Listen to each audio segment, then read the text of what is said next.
जय हिंद। आज है 13 फरवरी 2024 और 13 फरवरी 2024 से बनने वाले सभी इंपॉर्टेंट करंट अफेयर्स के क्वेश्चन के बारे में जानेंगे।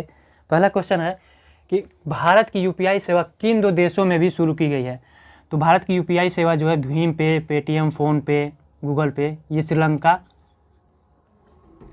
श्रीलंका वैसे तो पेटीएम पेमेंट बैंक तो बंद होने वाला है 29 फरवरी तक। श्रीलंका और मॉरिशस में शुरू की गई है। मॉरिशस में शुरू की गई है। अब ये श्रीलंका में शुरू की गई है तो श्रीलंका की राजधानी कहाँ है? श्री जयवर्धनपुरा कोट्टे। और यहाँ की मुद्रा क्या है? मुद्रा है रुपया। मुद्रा क्या है? मुद्रा रुपया है। और मॉरिशस की मुद्रा क्या है? मॉरिशस की मुद्रा भी रुपया है। यहाँ कॉमन क्या चीज़ है कि रुपया। भारत का भी मुद्रा रुपया है, श्रीलंका का भी मुद्रा रुपया है और मॉरिशस का भी मुद्रा रुपया है।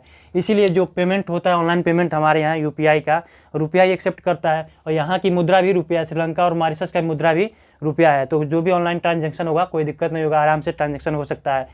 और ये यहाँ जो है ये तो है श्रीलंका और मॉरिशस का। नेपाल में भी मुद्रा जो है, नेपाल का मुद्रा रुपया है, पाकिस्तान का भी मुद्रा रुपया है। अब श्रीलंका की तो कोई बात ही नहीं है। श्रीलंका में थोड़ा तो इधर उधर घूमता रहता है, कभी कभी चाइना का बात मान लेता है। मॉरिशस को देख लेते हैं। मॉरिशस की राजधानी कहाँ है? पोर्ट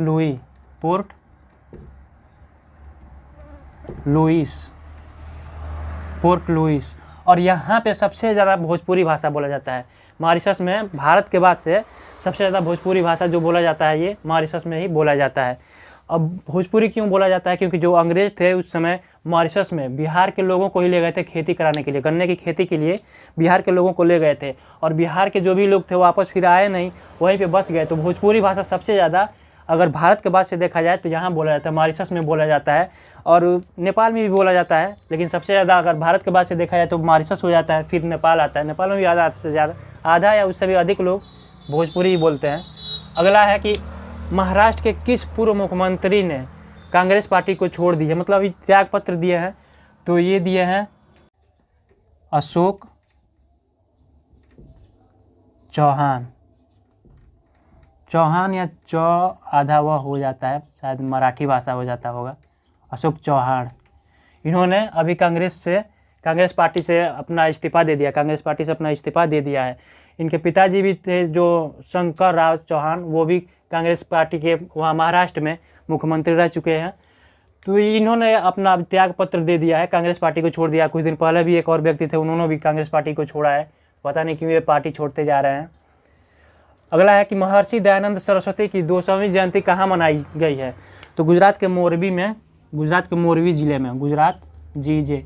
अब ये जी है, ये देख लीजिए गाड़ी का जो नंबर होता है, देखते होंगे गाड़ी का नंबर प्लेट होता है, ऐसे ही लिखा होता है। गुजरात है तो जीजे, बिहार है तो BR, यूपी है तो UP और बंगाल है तो WB रहता है, वेस्ट बंगाल। तो गुजरात के मोरबी ज़िले में, कहाँ पे? मोरबी ज़िले में। गुजरात के मोरबी ज़िले में दयानंद सरस्वती की 200वीं जयंती मनाई गई है। और इसका संबोधन किसने किया है? तो हमारे जो राष्ट्रपति हैं, हमारे राष्ट्रपति द्रौपदी मुर्मू, उन्होंने इसका संबोधन किया है।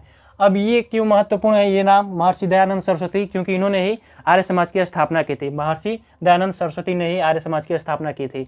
तो ब्रह्म समाज की स्थापना किसने किया था? तो राजा राम मोहन राय ने ब्रह्म समाज की स्थापना किया था। अगला है कि किस हिंदी और मैथिली भाषा की साहित्यकार की निधन हो गई है?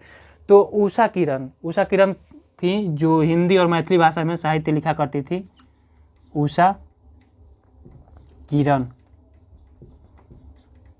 उषा किरण ये हिंदी और मैथिली भाषा में साहित्य लिखा करती थी। मैथिली भाषा भोजपुरी में ही आता है। मैथिली हो गया, मगही और भोजपुरी, ये भोजपुरी का ही उपभाषा है। मैथिली और उपभाषा तो हिंदी का है, सब मैथिली, हिंदी और मगही ये तो हिंदी का उपभाषा है, लेकिन भोजपुरी जैसा ही ये भी होता है मैथिली भाषा। तो उषा किरण थी जो हिंदी और मैथिली भाषा में साहित्य लिखा करती थी। उनका भी निधन हो गया है। तो इनके कौन कौन से रचनाएं इनको भी देख लीजिए। शेरशाह सूरी, चिड़िया चुग गई खेत और भी सारे, जैसे कसावन, जन्म अवधि, ये सारे रचनाएं हैं जो इन्होंने रचना की थी। अगला है कि प्रत्येक वर्ष 13 फरवरी को कौन सा दिवस मनाया जाता है? तो प्रत्येक वर्ष 13 फरवरी को विश्व रेडियो दिवस मनाया जाता है। विश्व रेडियो दिवस मनाया जाता है। रेडियो दिवस 13 फरवरी को विश्व रेडियो दिवस मनाया जाता है। एक और भी मतलब एक और दिवस मनाया जाता है, जयंती मनाया जाता है किसका? सरोजिनी नायडू जी का जयंती मनाया जाता है 13 फरवरी को। सरोजिनी नायडू, सरोजिनी नायडू जी का भी जयंती मनाया जाता है। और ये इनको क्या कहा जाता है? सरोजिनी नायडू जी को क्या कहा जाता है? भारत कोकिला कहा जाता है। सरोजिनी नायडू जी को भारत कोकिला कहा जाता है। और स्वर कोकिला किसे कहा जाता है? तो स्वर कोकिला कहा जाता है और लता मंगेशकर को कहा जाता है। अगला क्वेश्चन है कि चालू वित्त वर्ष में प्रत्यक्ष कर में कितने प्रतिशत की वृद्धि हुई है? तो 20.25% की वृद्धि हुई है चालू वित्त वर्ष में। किस रोग से निजात पाने के लिए एम्स और श्रम मंत्रालय के बीच समझौता हुआ है? तो गठिया रोग। मजदूर लोगों के साथ यही होता है, ज़्यादा मेहनत होता है और खान पान में कमी हो जाती है तो गठिया रोग पकड़ लेता है। गठिया रोग जो हाथ पैर में दर्द होने लगता है, इसका भी निजात है, इसलिए श्रम मंत्रालय ने किया है गठिया रोग, क्योंकि जो मजदूर होते हैं उनके साथ ही अधिकतर ऐसा होता है। खान पान की कमी की वजह से शरीर जब कमज़ोर होता है तो हाथ पैर में जहाँ जोड़ गांठ जो भी होता है, जॉइंट होता है, वहाँ पे दर्द होना शुरू हो जाता है। तो श्रम मंत्रालय ने एम्स के साथ मिलकर इस रोग के निजात के लिए समझौता किया है। वैसे भी अगर जो सुरती खाता है, सुरती मतलब खैनी जो खाता है, उसको तो ये बीमारी नहीं होती है, क्योंकि वो कैल्शियम लेता रहता है। सुरती जो होता है उसमें, सुरती मतलब खैनी जो होता है उसमें चूना जो मिलाते हैं वो कैल्शियम ही होता है, कैल्शियम का ही काम करता है। चूना तो मतलब कैल्शियम से ही बना होता है। तो वो अगर जो भी मतलब चूना खाते हैं, जो व्यक्ति चूना खाता है तो गठिया उसको नहीं होता है, हड्डी मजबूत हुआ रहता है, हमेशा रहता है। और विटामिन डी मिलता है अधिकतर जो जब घाम में लोग काम करते हैं, यानी धूप में, घाम मतलब धूप में जो काम करते हैं तो उन लोगों को विटामिन डी भी मिला करता है, तो इसके वजह से ये बीमारी नहीं होता है, गठिया बीमारी नहीं होता है। अगला क्वेश्चन है कि अमित पंघल और सचिन सिवाच ने Strandja memorial boxing tournament Bulgaria में कौन सा पदक जीता है? स्वर्ण पदक जीता है, स्वर्ण पदक जीता है।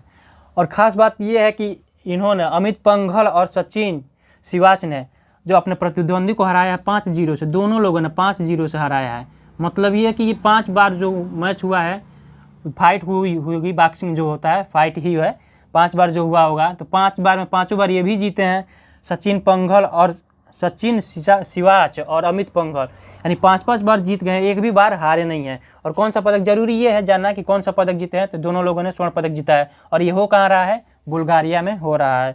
अगला है कि किस देश के अदालत ने 8 भारतीय नौसैनिकों को रिहा किया है? तो कतर के अदालत ने, कतर के अदालत ने 8 भारतीय नौसैनिकों को रिहा किया है। इनके ऊपर आरोप था कि ये लोग जासूसी कर रहे थे, लेकिन ये भारत का ताकत है कि मौत की सज़ा जो मिली थी, शुरू में तो मिला था मौत की सज़ा, फांसी की सज़ा शायद मिली थी, और उसके बाद से फिर सज़ा कम हुआ। अब ऐसा समय आ गया कि अब भारत का पावर इतना आगे बढ़ गया, इतना हो गया है कि समझ लीजिए कि मौत का सज़ा पाने वाला व्यक्ति भी रिहा हो गया है। यह है भारत की पावर। और इसी पावर को आगे बढ़ाना चाहता है रसिया, और जो एलन मस्क हैं वो कह रहे हैं कि भारत को सुरक्षा जो है, संयुक्त राष्ट्र का सुरक्षा परिषद जो है, संयुक्त राष्ट्र के 6 अंग है, तो एक अंग है सुरक्षा परिषद, उसमें अस्थायी सदस्य बनाने के लिए मतलब कह रहे हैं कि अस्थायी सदस्य बन जाए भारत। कोशिश हो रहा है, अगर बन जाए तो और अच्छी बात है। यूपीएससी का एक नया परीक्षा केंद्र कहाँ स्थापित किया गया है? तो यूपीएससी का एक नया परीक्षा केंद्र कारगिल में स्थापित किया गया है।